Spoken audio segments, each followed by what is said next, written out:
안녕하세요, 부자빠 프로젝트입니다. 오늘은 편의점 창업에 대해서 한번 얘기를 해보도록 하겠습니다. 그리고 매출이 얼마부터가 안전한가, 창업을 했을 때 그 얘기도 한번 해보도록 하겠습니다. 자, 편의점 창업은 얼마가 있어야 할 수 있나요? 뭐 이 외에도 궁금하신 점 많을 거예요. 하나씩 얘기해 드리도록 하겠습니다. 그 전에 편의점에 대한 장점에 대해서 얘기해 볼게요. 편의점은 어떤 장점이 있는가? 첫 번째, 최소 인원으로 운영 가능하다. 제가 식당을 하고 있기 때문에 이거는 정말 편의점의 장점이라고 생각을 하고 있습니다. 식당은 최소 3명 이상은 있어야 돼요. 3명 이상은 있어야 되는데, 편의점은 한 명으로도 충분합니다. 뭐 매출이 200-300 이상 나오면 2명 내지 3명? 식당이 만약에 매출이 200-300 나온다, 최소 4-5명은 있어야 돼요. 최소. 편의점의 장점이죠. 한 명으로 많은 인원을 어느 정도 수용할 수 있다. 최소 인원으로 운영 가능하다. 두 번째는 타업종에 비해 육체 노동이 덜하다. 식당, 고깃집 뭐 이런 데서 일해보세요. 하루 종일 서 있는 데서 일해보세요. 편의점은 그나마 덜한 겁니다. 물론 편의점이 무조건 편하다라고는 할 수 없죠. 뭐 편의점이 하는 일이 뭐가 있을까요? 물건 진열하고 발주 넣고 청소하고, 뭐 그 정도 있겠죠. 그래서 상대적으로 식당이나 이런 서비스 업종에 비해서 그나마 좀 편하다. 그 다음에 창업 비용이 저렴하다. 이것도 정말 큰 장점이죠. 제가 예전에 고깃집이나 커피숍을 하려고 견적을 내본 적이 있어요. 평수가 20평도 안 되는데 커피숍 같은 경우는 1억이 넘더라고요. 프랜차이즈가 1억이 넘고, 고깃집도 그 정도 합니다. 평수 좀만 크면 1억 5천, 2억 그냥 넘어가요. 근데 편의점은 그거보다는 훨씬 적게 든다. 한번 뭐 보도록 할게요. 자, 그리고 단점에 대해서 한번 알아보겠습니다. 편의점의 단점이 무엇일까요? 편의점에 매일 수밖에 없어요. 제가 편의점을 오픈하고 한 1년 정도 돼서 결혼하고 신혼여행을 갔는데, 신혼여행 내내 발주 넣고 편의점에 문제 생길 때마다 전화통화하고, 그리고 계속해서 편의점 일을 해외에서도 신경 써줘야 되는 그런 좀 어려움이 있었습니다. 진짜 어딜 가지를 못해요. 3박 4일? 2박 3일 휴가? 만약에 혹 간다고 해도 알바에게 맡겨두고 가 있으면 마음이 편할까요? 그게 휴가라고 할 수 있을까요? 이게 편의점의 가장 큰 단점이라고 봐도 과언이 아닙니다. 자, 두 번째, 건강에 영향을 미칠 수 있다. 왜일까요? 일단은 사방에서 전자파가 막 쏟아져 나오죠. 전자파. 그리고 두 번째는 여기 냉장고가 다 오픈이 돼 있잖아요. 그 냉기가 그걸 언제 느낄 수 있냐면, 여름에 딱 엎드려 보면 바로 느낄 수 있어요. 한 무릎 밑으로는 냉기가 계속 흘러요. 그래서 제가 지금 무릎하고 발목이 좀 안 좋습니다. 확실히 그런 걸 느낄 수 있고요. 그리고 폐기가 나오면 버릴 수가 없어요. 제가 먹을 수밖에 없습니다. 그런 음식을 먹다 보면 몸이 자연스럽게 나빠지게 되고, 그리고 많은 시간을 편의점에다 썼기 때문에 제가 개인적으로 건강 관리를 하기가 힘들어요. 뭐 운동을 한다거나. 사실 이거는 뭐 핑계라면 핑계지만 정말 그 시간 내는 게 쉽지가 않습니다. 더더군다나 저는 육아도 해야 되잖아요. 육아를 해야 되기 때문에 더 시간이 없습니다. 자, 세 번째, 규칙적인 식사가 어렵습니다. 그래서 짬을 내서 패기를 먹기도 하고요. 저는 가장 심한 경우는 밥을 30분 동안 먹은 적이 있어요. 빨리 먹고 일어나야 되는데 한술 뜨면 손님 오고, 이게 쉽지가 않아요. 그리고 네 번째, 매출의 기복이 심하다. 이건 무슨 얘기냐면, 제가 편의점을 하고 있어요. 뭐 매출이 150, 200, 아주 좋아요. 그러면은 얼마 안 가서 몇백 미터 안에 편의점이 무조건 들어옵니다. 이거는 정말 정말입니다. 만약에 제가 이마트24를 하고 있는데 GS25가 들어왔어요. 그러면은 아무리 이마트24가 좋은 물건이 많다 하더라도 GS25에 손님이 안 갈 수가 없어요. 심한 경우는 50%까지 감소하기도 합니다. 그리고 날씨의 변화, 비가 오거나 눈이 오거나 갑자기 추워졌다, 매출이 확실히 영향을 받습니다. 이게 또 편의점의 단점이죠. 자, 그러면은 편의점 창업을 했을 때 비용이 어떻게 되는지, 얼마나 되는지 한번 알아보도록 하겠습니다. 자, 가장 먼저 가맹비죠. 770만원입니다. 부가세 포함이고요. 타사도 동일한 걸로 알고 있습니다. 저는 현재 이마트24를 운영 중입니다. 자, 인테리어 비용 5년 계약시 무상입니다. 근데 이것도 원래는 5대5 5대5로 본사와 각각 나눠서 부담을 하는 건데, 5년 계약을 해서 5년을 다 채우게 되면은 그 안에 그냥 다 없어지는 겁니다. 근데 중도 해약을 했을 시에 위약금이 발생하게 됩니다. 이 점을 알고 정말 여러분들 각오하고 시장 조사를 철저히 하신 후에 편의점을 하셔야 됩니다. 안 그러면 중도 해약해서 큰 돈을 오히려 날릴 수가 있어요. 자, 상품대가 2,500에서 3,000만원 정도 들어갑니다. 담배 금액도 상당히 들어가고요. 이제 뭐 음료수나 과자, 뭐 각종 그런 이제 뭐 과일부터 해서 모든 거 포함해서 2,500에서 3,000만원. 만약에 평수가 크다 그러면 더 들어갈 수가 있습니다. 자, 그리고 보증보험료가 400만원 후반대입니다. 그래서 약 한 500만원 들어간다 생각하시면 되고요. 이거는 소멸입니다. 소멸되고요. 그리고 기타 용품 300만원에서 500만원 정도 들어가는데, 이거는 이제 어닝이 가장 큰 비중을 차지해요. 어닝이 만약에 매장이 크다 그러면은 뭐 한 300만원 400만원 들어갈 수도 있어요. 그리고 이제 외곽 같은 경우는 도시를 벗어나면 이런 파라솔 테이블도 많이 놓거든요. 그리고 심한 경우는 뭐 이제 데크 공사도 할 수도 있죠. 그렇게 되면 1,000만원도 넘어갈 수도 있습니다. 그리고 각종 청소 도구, 쓰레기통 등등 또 추가적으로 구비해야 될 수도 있습니다. 그렇게 해서 저는 300에서 500을 잡아봤어요. 그리고 보증금은 뭐 2,000만원부터 뭐 5,000만원, 뭐 7, 8,000만원까지 다양하겠죠. 비용이 뭐 대충 이렇게 들어간다고 생각하시면 돼요. 그래서 여기 보시면은, 자, 5천만원은 가맹비부터 기타 용품까지 쭉 모든 걸 더했을 때 5천만원이고요. 그리고 보증금을 제가 대략 2천만원으로 잡아봤어요. 그래서 총 7천만원이다. 여기서 플러스 마이너스 500만원씩 잡으시면 될 것 같아요. 그렇게 생각하시고, 창업 비용은 7,500, 적게는 한 6,500, 6,000 이 정도 들겠구나, 이렇게 생각하시면 되겠습니다. 자, 그러면 편의점 수익 구조는 어떻게 되느냐? 자, 볼까요? 수익률은요 20에서 30% 정도 나온다고 보시면 돼요. 만약에 20% 이하 나온다 그러면 아예 창업을 안 하시는 게 좋아요. 이걸 어떻게 할 수 있냐고요? 예를 들어서 그 자리가 편의점을 하고 있는 자리였어요. 그러면 알 수 있어요.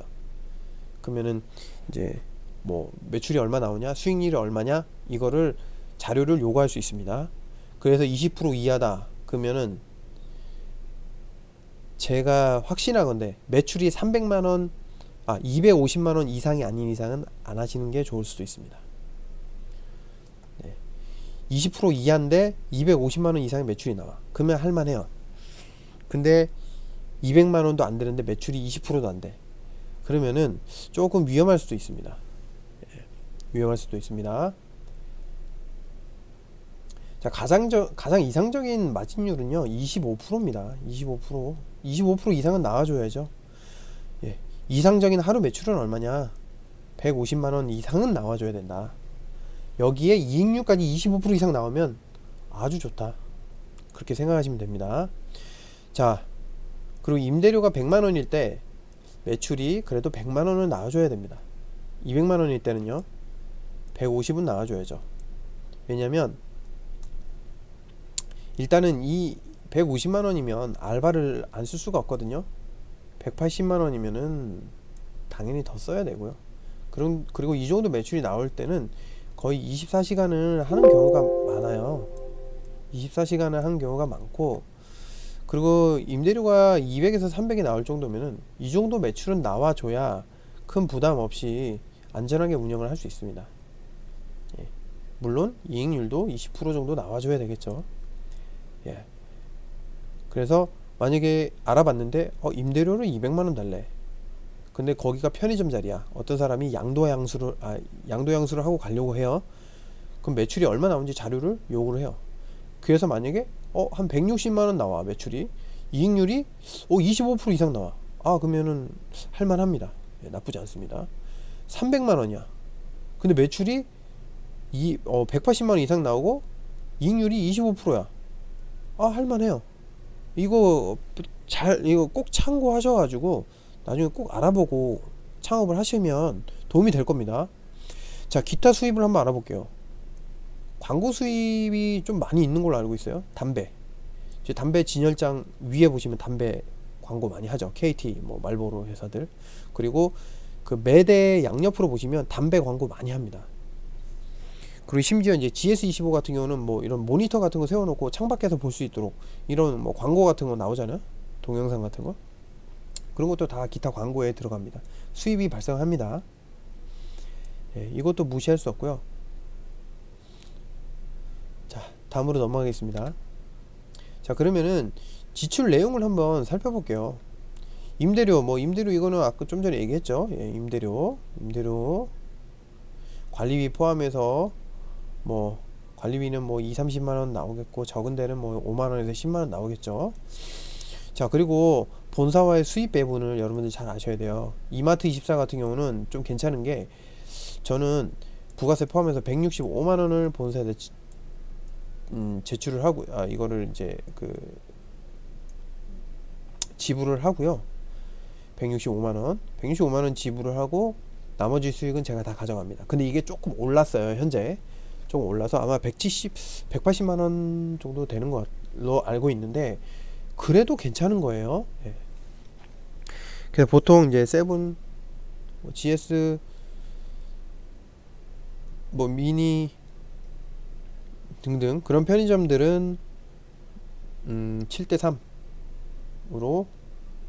수입을 나눕니다. 그래서 업주는 7, 본사가 3 이렇게 먹는 겁니다. 자, 폐기 상품을 한번 보도록 하겠습니다. 폐기 상품은 유통기한 지난 이제 그런 김밥 종류, 빵 종류 이런 거 등등 여러 가지가 있는데, 그 중에서 햄버거, 샌드위치, 김밥, 삼각김밥 이런 것들은 이제 저희가 다 부담을 해야 되죠. 부담을 해야 되는데 일부는 본사에서 지원을 해줍니다. 지원을 해주고요. 그리고 죄송한데 이게 본사 수입 배분은요, 제가 아까 30%라고 했는데 이게 제가 30%인 걸로 알고 있는데 회사마다 약간 차이가 있을 수도 있어요. 예, 25%가 될 수도 있고, 예, 그거는 약간 회사마다 차이도 있을 수 있으니까 예, 그렇게 알고 계시면 될 것 같고요. 인건비는 이제 몇 명을 쓰느냐에 따라 달라지겠죠. 이 부분도 인원을 몇 명을 쓰느냐에 따라 상이하니까 이 부분 참고하시고요. 그리고 기타 지출이 있어요. 공과금, 그 다음에 쓰레기 처리하는데 비용이 많이 듭니다. 그 다음에 소모품도 있고요. 이런 소모품들, 그리고 보험료도 있습니다. 저는 이제 화재 보험 같은 거 들었는데 여러분들도 화재 보험은 들면 좋을 것 같아요. 예. 그리고 렌탈료가 있습니다. 저 같은 경우는 이제 커피 자동 판매기가 있기 때문에 이것도 이제 월 얼마씩 이제 내고 있습니다. 자, 지출 내용은 대략 이 정도 되고요. 자, 그러면 편의점 수입을 산출을 한번 해볼까요? 자, 기준치는 매출 150에 매출 150에 수익률 30% 계산하기 편하게 하려고 한 거예요. 매출 150에 수익률 30% 라고 가정하고 한번 계산해 보겠습니다. 자, 이걸 이마트24로 계산하면 좋은데 이마트24로 계산하지 않고 일단은 아까 수익 배분 7대3으로 해서 그걸 기준으로 한번 해보겠습니다. 자, 하루 매출 150이면 한 달 30일 기준으로 해보겠습니다. 그러면 얼마입니까? 4,500만원이죠. 여기서 내 수입이 30%니까 0.3을 곱하면 1,350만원, 내 순수익이 1,350만원이 나왔습니다. 자, 그럼 여기서 지출을 하나씩 빼볼까요? 1,350만원에서 본사에 지출하는 거 30% 얼마입니까? 405만원. 135만원에서 405만원을 빼면 945만원이 나옵니다. 945만원에서 150만원을 뺍니다. 임대료를 150만원으로 가정하고 150만원을 빼보겠습니다. 그러면은 795만원이 남아요. 자, 여기까지 이해되셨죠? 795만원이 남습니다. 자, 그 다음 뭐가 있냐? 전기세 50만원은요 지금 제가 매장을 22평을 운영하고 있는데 22평 기준이에요. 50만원, 아마 한 큰 데는 70만원 80만원까지도 나올 거예요. 24시간 해도 또 더 많이 나올 수도 있고요. 50만원, 수도세 2만원으로 잡고요.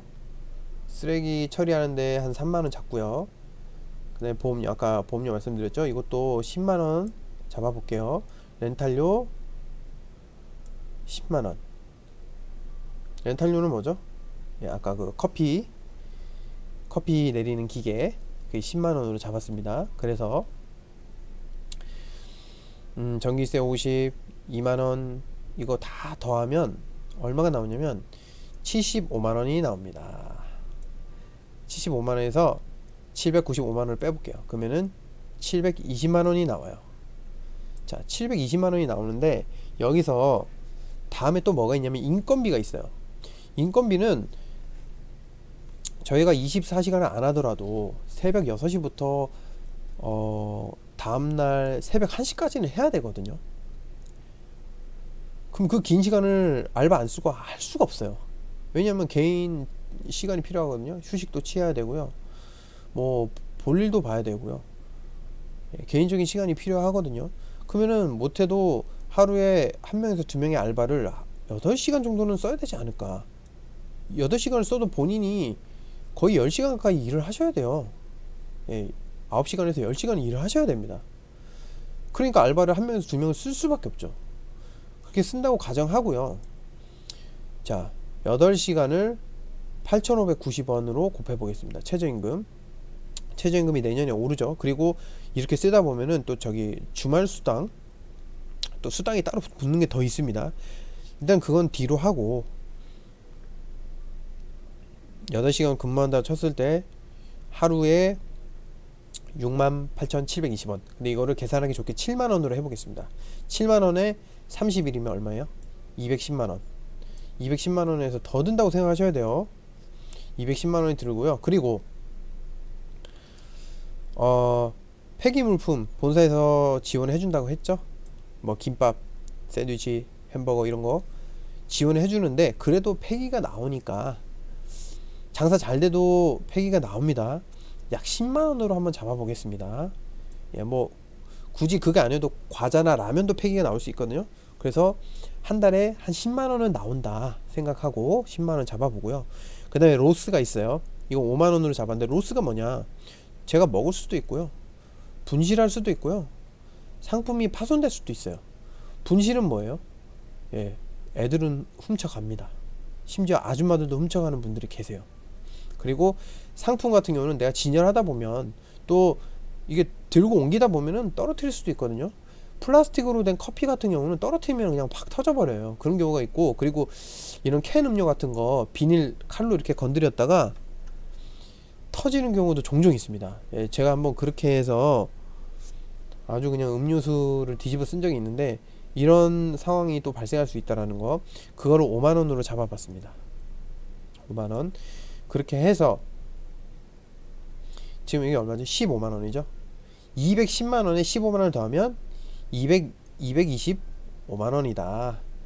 여기서 나머지 아까 마지막 최종 720만원, 이거 보이시죠? 720만원을 빼면 토탈 495만원이 나온다. 여기서 플러스 마이너스 한 1,200만원 생각하셔야 돼요. 왜냐면 인건비에서 많이 절약할 수도 있고, 아 나는 좀 더 편하게 일하고 싶어, 뭐 편의점을 하나 더 하고 있어, 그러면 알바를 더 많이 돌려서 수익이 더 떨어질 수도 있거든요. 그런 걸 고려했을 때 플러스 마이너스 뭐 많게는 뭐 100만원에서 200만원까지 보셔라. 예. 자, 그러면은 이게 또 보시면은 교통비나, 여기 보시면 여러분들 뭐 이렇게 하다 보면 식사비도 필요하잖아요. 식대도 들어가요. 그거까지 포함하면 수익이 제가 지금 이거 해드린 것보다 더 떨어질 수도 있어요. 그러다 보면은 또 생활비도 필요하잖아요. 그렇게 하다 보면은 7천만원 투자해서 500만원 정도 벌었는데 밥값하고 차비하고 생활비 쓰니까 남는 게 없어. 그러면은 보통 이런 경우 부부간에 밤낮 주야로 알바 없이 합니다. 그렇게 하면 더 많은 수입을 가져갈 수 있어요. 근데 문제가 뭘까요? 다 같이 모여서 가족끼리 대화를 나누면서 즐겁게 식사하는 시간이 있을까요? 그런 시간이 없어지죠. 그렇게 하면 참 힘들어집니다. 그런 사람들 많이 봤고요. 저도 요즘 그런 부분들을 실감하고 있습니다. 예전에는 우리 가족들끼리 이렇게 오손도손 모여서 식사하면서 얘기 나누고 이렇게 했었는데, 요즘은 그렇게 하기가 쉽지가 않습니다. 예. 자, 편의점에 대해서 이렇게 알아봤고요. 이 부분에 대해서 조금 뭐 제가 잘못 알고 잘못 전달한 부분이 있을 수도 있고요. 또 빠진 부분도 있을 거예요. 그 부분들 참고하시고, 그래도 거의 90% 이상은 맞지 않을까 생각이 듭니다. 편의점 창업을 고려하고 계신 분들 이 영상 참고하셔서 하시고, 혹 그 자리에 편의점이 있다면 확실하게 요구를 하십시오. 그 자료들, 매출이나 그 이익률에 대한 그런 자료를 요구해서 확실하게 자료를 가지고 분석을 해서 들어가시기 바랍니다. 요즘같이 힘든 시기에 창업하신 분들 꽤 있더라고요. 꽤 계시는 것 같은데, 올바른 판단으로 잘 계약을 하셔서 이 힘든 시기에 잘 극복해 나가시길 바라겠고요. 저는 좀 더 유익한 정보로 다음에 또 찾아뵙도록 하겠습니다. 그러면 이 추운 날씨 코로나 조심하시고 감기 조심하시고, 다음에 또 더 좋은 영상으로 인사드리겠습니다. 안녕히 계세요.